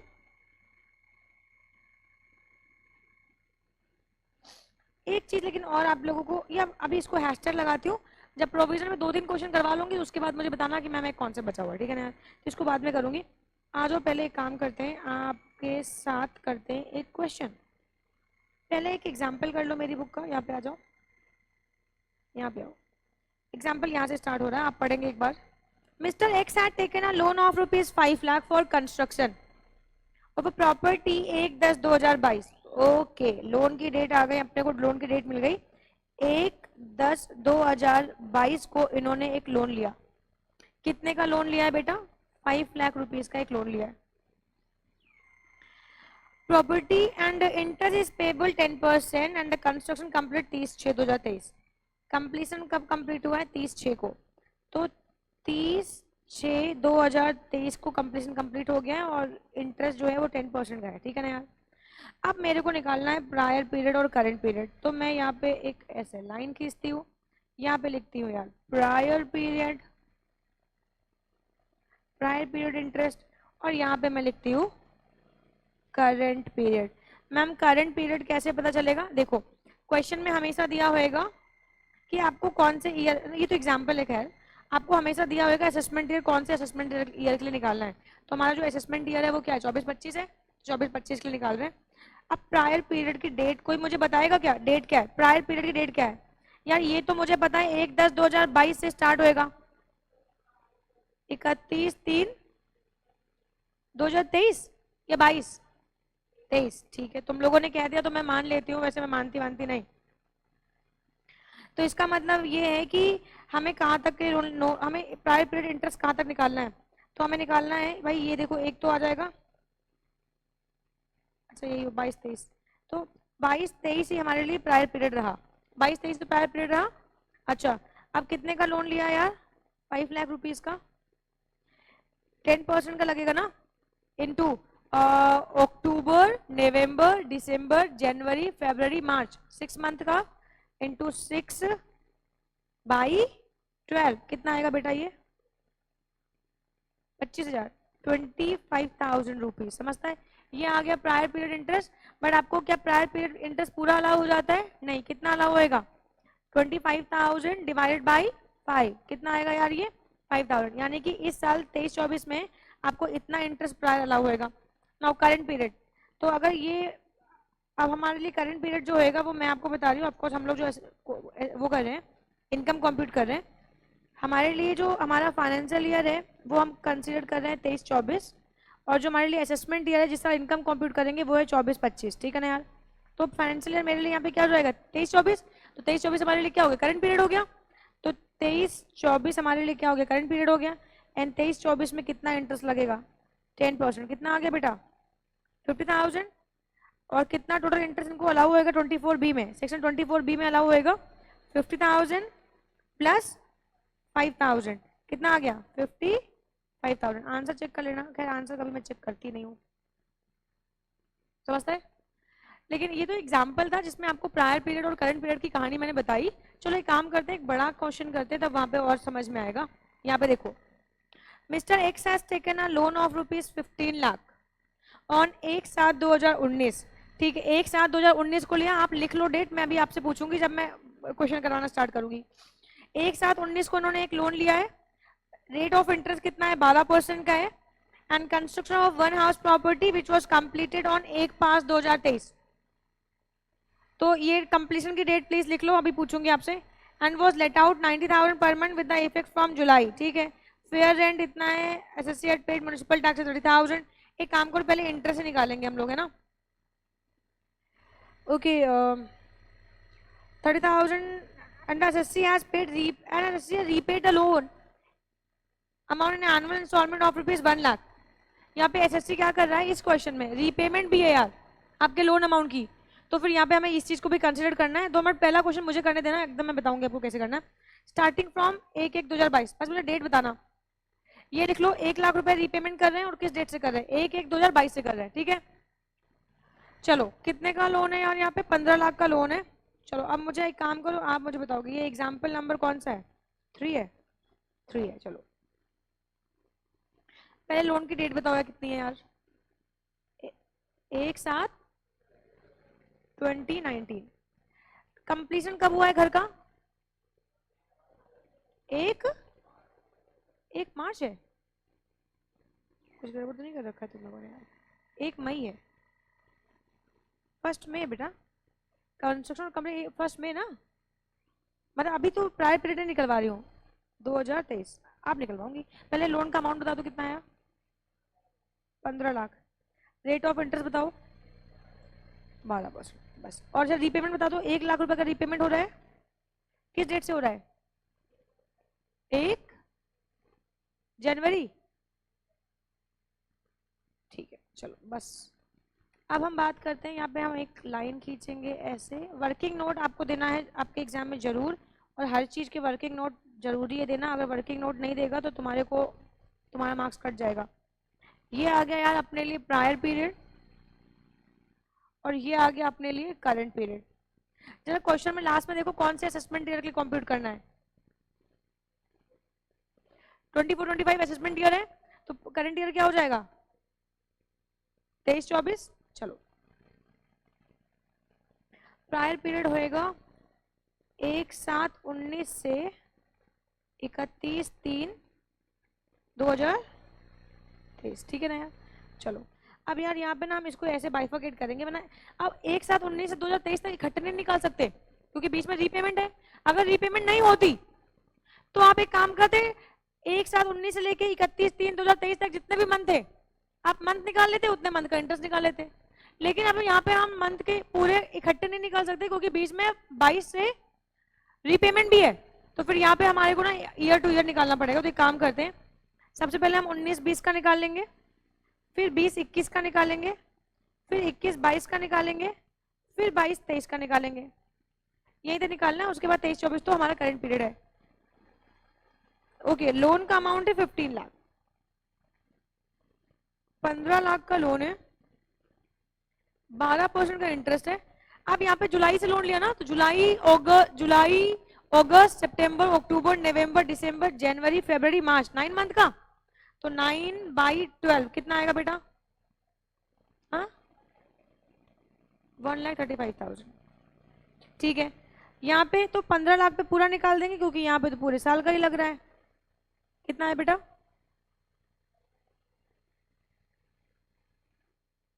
ठीक है, अब यहाँ पे यार 22 में रीपेमेंट हो रही है, जनवरी से रीपेमेंट हो रही है, तो यहाँ पे एक काम करेंगे, हम दो हिस्से कर लेंगे यार। देखो, जैन टू मार्च हम यहाँ पे निकालेंगे और अप्रैल टू दिसंबर यहाँ पे निकालेंगे। अब अप्रैल टू दिसंबर 15 लाख रुपीज है, अभी तक कोई रीपेमेंट नहीं हुई है, तो 15 लाख इंटू 12% इंटू 9 कितना आएगा बेटा? 1,35,000। 1,35,000 रुपीज। ठीक है बेटा, अभी यहाँ पे 1 लाख की रीपेमेंट हो गई ना जनवरी से, तो यहाँ पे कितना है? 14 लाख। 14 लाख इंटू 12% इंटू 3/12 कितना है बेटा? 42,000। चलो फिर यहाँ पे क्या 22-23 में भी तो हुआ रीपेमेंट ना, इसको जोड़ के बताओगे क्या मुझे कितना लिखो, कितना है? 1,77,000। ठीक है, तो ये मैं इसको ये प्रायर पीरियड, ये भी प्रायर पीरियड, क्योंकि ये सब समअप होगा, समअप होके फिर अभी मैं इसको डिवाइड बाई 5 भी करेगी ना।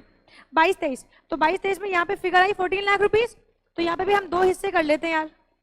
दो हिस्से में, एक में करेंगे अप्रैल टू दिसंबर और एक में करेंगे हम लोग जनवरी टू मार्च।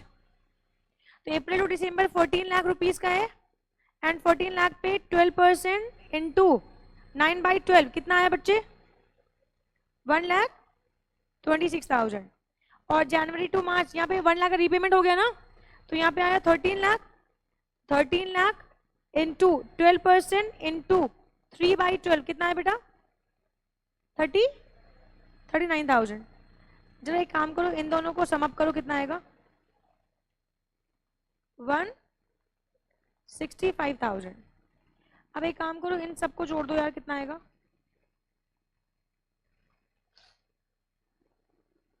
6,57,000 डिवाइडेड बाई करो 5 कितना आएगा? 1,30,000।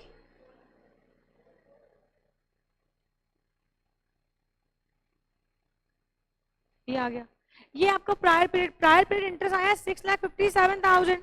ठीक है, लेकिन आपको हमें ये 5 एनुअल इक्वल इंस्टॉलमेंट में अलाउ होएगा, तो फिर ये यहाँ पे ये वाली फिगर आ गई हमारे पास। अच्छा, अब करंट पीरियड क्या होएगा यार? तो करंट पीरियड में फिर वापस से हम दो बातें करेंगे, क्योंकि करंट हर साल रीपेमेंट हो रही है। तो यहाँ पे रीपेमेंट हो गई है, तो मैं यहाँ से बात कर रही हूँ अप्रैल टू दिसंबर, ये आया हमारे पास 13 लाख रुपीज। तो 13 लाख इंटू 12 इंटू 9/12 कितना है बेटा?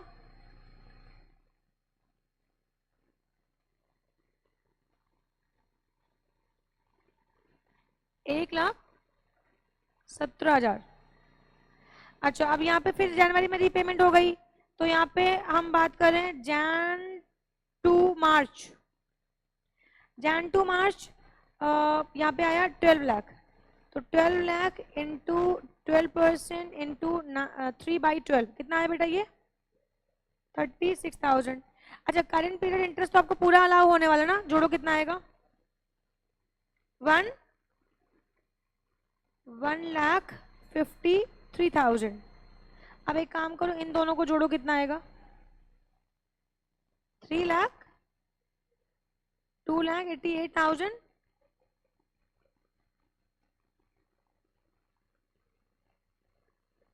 समझता है?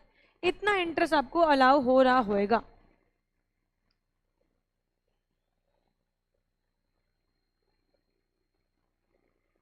तो इस तरीके से हम प्रायर पीरियड का इंटरेस्ट निकालेंगे। और यार आपको क्या करना है, जब एग्जाम में आप ये करेंगे तो प्लीज इसकी आप वर्किंग नोट जरूर देंगे, क्योंकि अगर आपने वर्किंग नोट नहीं दी तो आपके मार्क्स कट जाएंगे। एग्जाम में जितने वर्किंग नोट हो सके उतने ज्यादा वर्किंग नोट्स दें। चलो अब ये क्वेश्चन अभी कंप्लीट नहीं हुआ है, अभी तो सिर्फ इंटरेस्ट हमने कंप्यूट किया हुआ है ना। अभी हम लोग ना ये क्वेश्चन में कुछ और डेटा भी है। ये क्वेश्चन में घर बन के तैयार हुआ है मई में एंड लेट आउट हुआ है जुलाई में। तो अपने को क्या करना है, अपने को ये इसकी जीएवी भी निकालनी है। तो एक काम करते देखते हैं जरा ध्यान से। अब यहाँ पे हम निकालते हैं जीएवी। जीएवी के लिए अपने को चाहिए fair rent, municipal value, standard rent and actual rent receive और रिसीवेबल। तो यहाँ पे एक चीज और मैं आपको बता दूं, ये क्वेश्चन में जरा देखो ध्यान से। ये क्वेश्चन में घर बन के कब तैयार हुआ है, मई में बेटा। तो जो fair rent, municipal value, standard rent अगर हमने निकाली तो कितने महीने की निकालेंगे, 11 महीने की। अब यहाँ 12 महीने की नहीं निकलने वाली, समझता है। अच्छा लेकिन घर लेट आउट कब हुआ है बेटा, जुलाई में। तो एआरआर कब से निकालेंगे, जुलाई से निकालेंगे। तो अब उससे 12 महीने की नहीं निकालने वाले, समझता है बात को। तो यहाँ पे क्वेश्चन में क्या कह रहे हैं, घर was completed on 1/5/2023 and was let out 90,000 per month with the effect from जुलाई। ठीक है, तो कितने में किया, 90,000 ना, 90,000। तो 90,000 इनटू जुलाई से, जुलाई, अगस्त, सितंबर, अक्टूबर, नवंबर, दिसंबर, जनवरी, फरवरी एंड मार्च। कितने महीने आए, 9। कितना आएगा बेटा ये, 1 लाख, 8 लाख। गुस्सा हो गया क्या, गुस्सा नहीं ना। अच्छा 8,10,000 ये आ गया यार अपने को। अच्छा म्युनिसिपल वैल्यू नहीं दे रखी है तो इसको नील कर दो, स्टैंडर्ड रेंट नील कर दो। फेयर रेंट दे रखी है ये क्वेश्चन में। अब ये क्वेश्चन में फेयर रेंट कितनी दे रखी है, कहाँ गया कहाँ गया, ये देखो 1,25,000। तो 1,25,000 रुपीज का फेयर रेंट है। तो इसको हम लोग करेगा, अभी 12 नहीं करेगा क्योंकि घर बन के तैयार कब हुआ है, मई में हुआ है ना। तो मई से ही तो फेयर रेंट कंप्यूट करेगा ना। तो कितने महीने का आएगा, 11 का। कितना आएगा, 14 लाख, 13 लाख, 13,75,000। तो अभी ये और ये, अभी ये भाई अगर ये मान लो फॉर एग्जांपल एमवी और एसआर नहीं है तो यही तो अपनी एक्सपेक्टेड हो गई ना बच्चे, यही एक्सपेक्टेड हो गई। एंड एक्सपेक्टेड को कंपेयर करते हैं किससे, एआरआर से। एंड क्या लेते हैं, व्हिचएवर इज हायर ना। तो जीएवी कितनी आ जाएगी, ग्रॉस एनुअल वैल्यू कितनी आई, 13,75,000 रुपीज। अच्छा इससे लेस करो क्या, म्युनिसिपल टैक्सेस अगर क्वेश्चन में होंगे तो लिस्ट करेंगे हम लोग। कहाँ है, NSC has paid municipal tax 30,000, 30,000 रुपए की म्युनिसिपल टैक्स है। तो 30,000 रुपीज हमने ये लेस कर दिए। ये बताओ कितना आएगा यार, 13,45,000। ये आ गई अपने को नेट एनुअल वैल्यू। अब इससे क्या लेस करेंगे, 24A। लेकिन 20 एक्सपेंडिचर तो है नहीं, इरिस्पेक्टिव ऑफ द एक्सपेंडिचर। बताओ कितना आएगा, 4 लाख। ठीक है 24B भी है क्या कुछ, यस हमने प्रायर भी निकाल रखा है। प्रायर है 1,31,400 और करंट है 1,53,000। बस ये लेस करो और ये लेस करो, कितना आएगा बताओ, 6,57,000। ये आ रहा होगा, आ रहा है आंसर, मैच हो रहा है। 6,57,000, 6,57,100 ये आ गई फाइनली आपकी इनकम, समझता है। तो इंटरेस्ट का कॉन्सेप्ट तो बहुत आसान है, बट थोड़ा सा ये लेंदी हो जाएगा अगर रीपेमेंट वगैरह सब आ जाता है ना। तो देखो थोड़ा सा लेंदी हो जाता है, बट यहाँ पे ये देखो ये कितना आसान है ना। और हाउस प्रॉपर्टी तो बहुत स्कोरिंग चैप्टर है। हाउस प्रॉपर्टी से तो बहुत आसानी से आप देखो आना ही आना है, श्योर एंड शॉर्ट आना ही आना है, क्वेश्चन तो आएगा। 5 नंबर का एक क्वेश्चन तो बनता ही बनता है एंड आसान बनेगा, ठीक है ना यार। चलो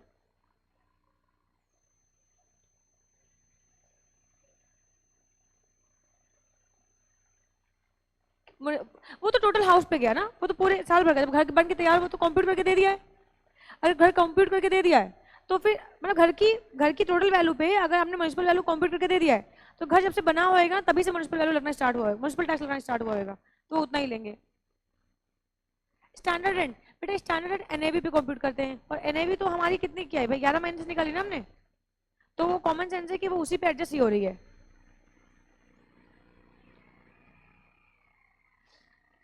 ओ इलस्ट्रेशन 9, चलो फटाफट फटाफट इसको भी देखते हैं यार कि इसमें क्या है। Mr. X has taken a loan of rupees 15 lakh on 1/7/2019 from the State Bank of India at the rate of 12% per annum for the construction of one house property which was completed on 1/4/2022. तो आप please figure आप लिखेंगे, मैं आपसे पूछूंगी अभी। 15 lakh rupees का loan है, 2019 में लिया हो, 1 जुलाई 2019 को, and state bank of India से लिया है, 12% पर एनम की इंटरेस्ट से लिया है। घर वॉज कंप्लीटेड ऑन 1/4/2022, तो इसको भी आपको नोट डाउन करना पूछेगी। And let out 90,000 per month with the effect from May, and fair rent 1 lakh, and SSC has paid municipal taxes 30,000, and the assessee has repaid the loan. वापस फिर से same question है, same to same question है। चलो एक बार और इसको फटाफट कर लेते हैं। तो आप मुझे बताएंगे लोन की डेट क्या है, बताओ। The loan was taken from 1 July 2019 and घर was completed 1 April. Sure? मैं एक बार और चेक कर लूँ। 1 April.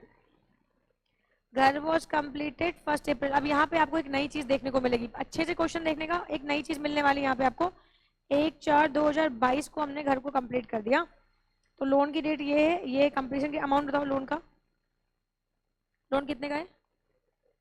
15 लाख रुपीज का रेट ऑफ इंटरेस्ट बताओ। 12%। चलो यहाँ पे हम करेंगे प्रायर पीरियड इंटरेस्ट, और यहाँ पे हम लोग करेंगे करंट पीरियड। प्रायर पीरियड में आ जाएगा 1/7/2019 टू 31/3/2022, और करंट पीरियड क्या है? असेसमेंट ईयर देखो क्या है हमारा। तो अगर असेसमेंट ईयर है 24-25, तो प्रीवियस ईयर क्या हो जाएगा हमारे लिए, यानी 23-24 के लिए हमें निकालना है, ठीक है ना यार। चलो आपको दिख रहा है साल बीच में 1 साल का गैप है, 22-23 का गैप है, यही चीज मुझे आप लोगों को समझ सिखानी है। आ जाओ, तो हम यहाँ पे निकालेंगे यार 19-20 का, फिर 20-21, 21-22। यहाँ पे आपको कुछ नया सीखने को मिलने जा रहा है। 21-22। चलो 19-20 में हमने लोन लिया था, कितने का था? 15 लाख रुपीज का था। तो 15 लाख रुपीज का लोन था, और जुलाई में लिया, तो जुलाई, अगस्त, सितंबर, अक्टूबर, नवंबर, दिसंबर, जनवरी, फरवरी, मार्च, 9 मंथ। तो 12% इंटू 9 मंथ कितना आ गया बेटा बताओ? हाँ, 1,35,000 रुपीज आ गया। चलो बहुत बढ़िया, ठीक है। अभी रीपेमेंट कब से हो रही है? रीपेमेंट की 22 से हो रही है, ठीक है। 20-21, तो 20-21 में वापस फिर से 15 लाख रुपीज इंटू 12% कितना आ गया बेटा? 1,80,000। 21-22 की बात करते हैं, यहाँ पे रीपेमेंट है बेटा, तो यहाँ पे रीपेमेंट है, तो अप्रैल टू दिसंबर, अप्रैल टू दिसंबर अगर हम कंप्यूट करेंगे तो दिसंबर यहाँ पे आ जाएगा। यहाँ कोई रीपेमेंट अभी तक नहीं हुई है, तो 15 लाख इंटू 12% इंटू 9/12, जो कि आ जाएगा 1,35,000। और यहाँ पे करेंगे जैन टू मार्च, यहाँ रीपेमेंट हो गई है 1 लाख रुपीज की, तो 14 लाख इंटू 12% इंटू 3/12 कितना आया? 44,000। जरा सम अप करो उसको, कितना है? 42,000। सम अप करो कितना आएगा? 1,77,000। ये आ गया यार, ये तो आ गया अपना प्रायर पीरियड का इंटरेस्ट, ये आ गया अपना प्रायर पीरियड का इंटरेस्ट। समझता है बात को? अच्छा, अब आता है अपना करंट पीरियड। तो करंट पीरियड में इंटरेस्ट कैसे हम कंप्यूट करेंगे? करंट पीरियड तो हुआ 23-24 ना, तो इसका मतलब यार यहाँ पे देखो 21-22 हमने कर लिया, यहाँ पे हम 21-22, यहाँ पे 22-23 का करंट पीरियड निकाल लेते हैं। 22-23,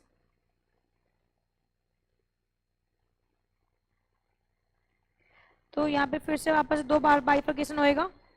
14 लाख रुपीज यहाँ पे लेंगे इंटू 12% इंटू 9/12, कितना आया बेटा? 1,26,000। और यहाँ पे आएगा 13 लाख इंटू 12% इंटू 3/12 कितना आया बेटा? 39,000। ठीक है, इसको जोड़ दो, कितना आएगा? 1,65,000। ठीक है, और यहाँ पे जब हम करंट पीरियड में जाएंगे तो ये 13 लाख रुपीज़ यहाँ आ जाएगा, तो 13 लाख पे हम कंप्यूट करेंगे 12% इंटू 9/12 कितना आया?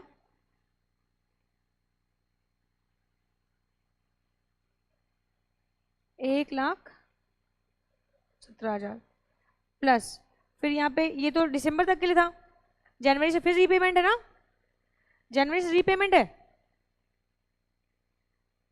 जैन टू मार्च कितना आया?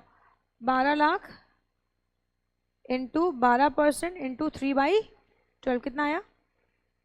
36,000। जस्ट जोड़ो, कितना आएगा यार ये? 1,53,000।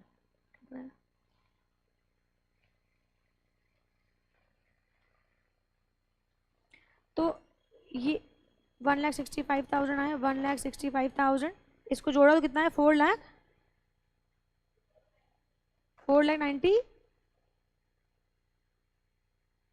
डिवाइडेड बाई कर दो 5 कितना आएगा?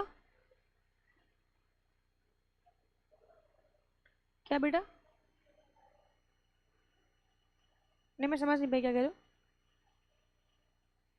65 वाला कौन सा कह रहे हैं?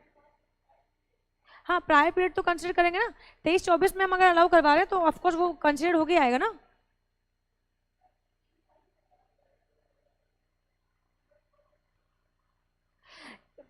फिर से बताओ क्या कह रहे हो? इनको जोड़ो, कितना आएगा बताओ? हाँ बस ठीक है, ये तो हमने इसके लिए कर लिया था ना। हाँ सही कह रहे हो। और ये यहाँ पे ये हटाएंगे, 4,92,000 डिवाइडेड बाई 5 कितना आया? 98,400। और ये कितना आया यार? 1,53,000, यही आया था ना इसको और इसको जोड़ने पे। यस, तो टोटल कितना अलाउ होएगा? ये अलाउ होएगा और ये अलाउ होएगा, यानी ये वाली फिगर और ये वाली फिगर, ये प्रायर पीरियड है और ये करंट पीरियड है। समझता है बात को? तो अब मुझे लग रहा है कि आप जो क्वेश्चन है वो कर लोगे। जल्दी से निकाल के दिखाओ मुझे ग्रॉस एनुअल वैल्यू और बाकी सारी चीजें। इस क्वेश्चन में निकाल के दिखाओ फटाक से, ग्रॉस एनुअल वैल्यू कितनी आएगी। देखना नहीं है, आंसर नहीं देखना है।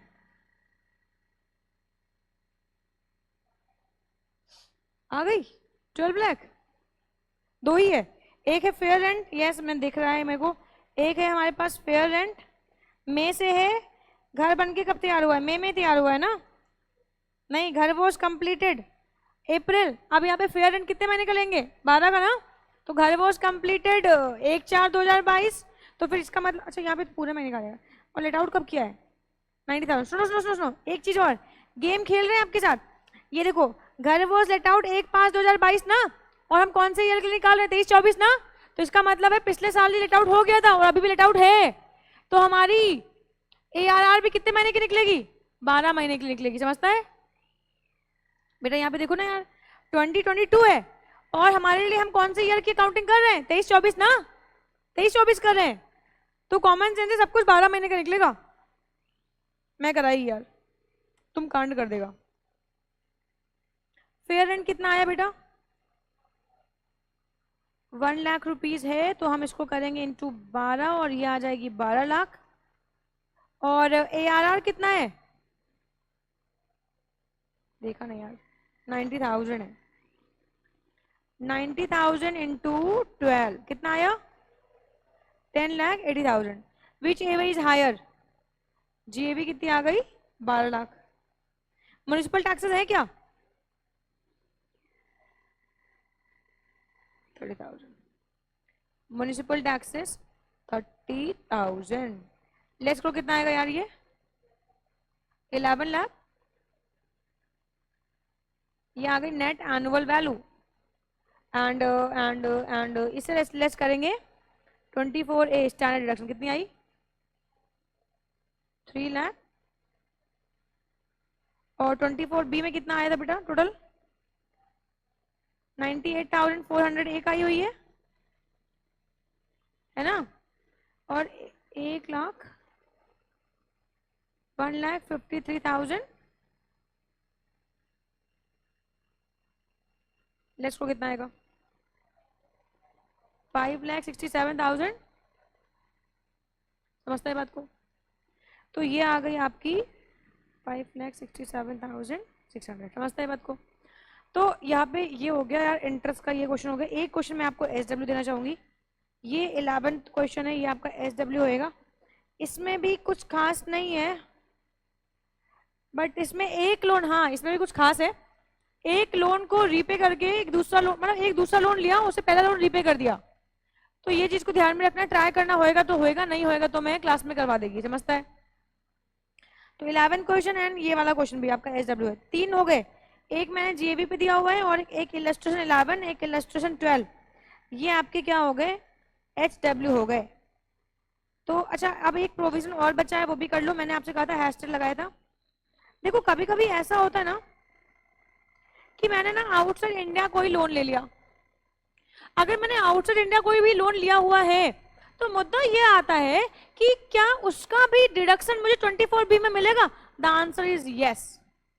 अगर किसी भी SSC ने कोई लोन लिया हुआ है और वो लोन आउटसाइड इंडिया लिया हुआ है, कोई फर्क नहीं पड़ता है, आपको उसका भी डिडक्शन मिल जाएगा, 24B में मिल जाएगा। बस इतनी सी शर्त है, एक सेक्शन हम लोग पढ़ते हैं आगे, इनकम टैक्स में पढ़ेंगे, 194IA, ये है रेंट पे TDS। तो किसी भी पर्सन ने, सॉरी रेंट पे TDS, देखो वो इंटरेस्ट, सॉरी ये यहाँ पे ये नहीं लगेगा, सॉरी। अगर किसी भी पर्सन ने यहाँ पे TDS के प्रोविजन अट्रैक्ट करेंगे और किसी भी पर्सन ने अगर आउटसाइड इंडिया कोई इंटरेस्ट पे किया हुआ है तो वो इंटरेस्ट पे TDS को डिडक्ट करके अगर पेमेंट किया है तो पूरा का पूरा इंटरेस्ट अलाउ हो जाएगा। ठीक है ना? जैसे कि नॉर्मल इंडिया में लोन लिया तो वैसे अलाउ होता है, वैसे अलाउ हो जाएगा, तो आउटसाइड इंडिया भी अलाउ हो जाएगा। इसके अलावा आजकल ना बहुत सारे चीजें मॉडर्नाइज हो रही हैं, लोग सेलर अपने बायर के लिए बहुत फ्लेक्सिबल हो रहे हैं। तो अब मान लो फॉर एग्जांपल कोई मिस्टर बायर है और उन्होंने किसी मिस्टर सेलर से कोई हाउस प्रॉपर्टी परचेज करी और ये हाउस प्रॉपर्टी पे जो अमाउंट है ये इंस्टॉलमेंट में पे कर रहे हैं, तो अगर ये अमाउंट इंस्टॉलमेंट में सेलर के पास जा रहा है, तो हम इसको भी क्या ट्रीट करेंगे? जस्ट लाइक अ लोन ट्रीट करेंगे। और अगर सेलर ने इस पे भी कोई इंटरेस्ट चार्ज किया है तो वो इंटरेस्ट भी सेक्शन 24B में आपको अलाउ हो जाएगा। समझता है ध्यान से? बैंक से नहीं लिया, NBFC से नहीं लिया, लेकिन अगर सेलर ने अपने बायर को किस्तों में अमाउंट डिपॉजिट करने की सुविधा दी और साथ ही साथ वो उस पर इंटरेस्ट भी चार्ज कर रहा है तो वो इंटरेस्ट भी बायर को सेक्शन 24B में अलाउ हो जाएगा। समझता है ये बात को? तो ये बात कहाँ लिखी हुई है? ये बात यहाँ पे लिखी हुई है, इस बात को ध्यान में रखना। अगर बायर ने सेलर को इंस्टॉलमेंट की सुविधा दी हुई है और वो उस पर कोई इंटरेस्ट भी चार्ज कर रहा है तो ये केस में वो इंटरेस्ट जो होगा वो भी सेक्शन 24B में अलाउ हो जाएगा। ठीक है ना? आउटसाइड इंडिया भी कोई लोन लिया वो भी आपको अलाउ हो जाएगा, बशर्ते आपको TDS डिडक्ट करना है, एंड अगर सेलर टू बायर किस्तों में तो वो भी आपको अलाउ हो जाएगा। बोल भाई कहीं समझ में आती है क्या? ठीक है, आज के लिए हमारी क्लास यहीं तक के लिए होगी। 2 क्वेश्चन मैंने आपको SW दिए हुए तो उसको आप अच्छे से कर लेना। अगली क्लास में हम इसको भी आगे खत्म कर लेंगे। होप सो कोई 3 to 4 क्लासेस में हमारा HP खत्म हो जाएगा। ठीक है?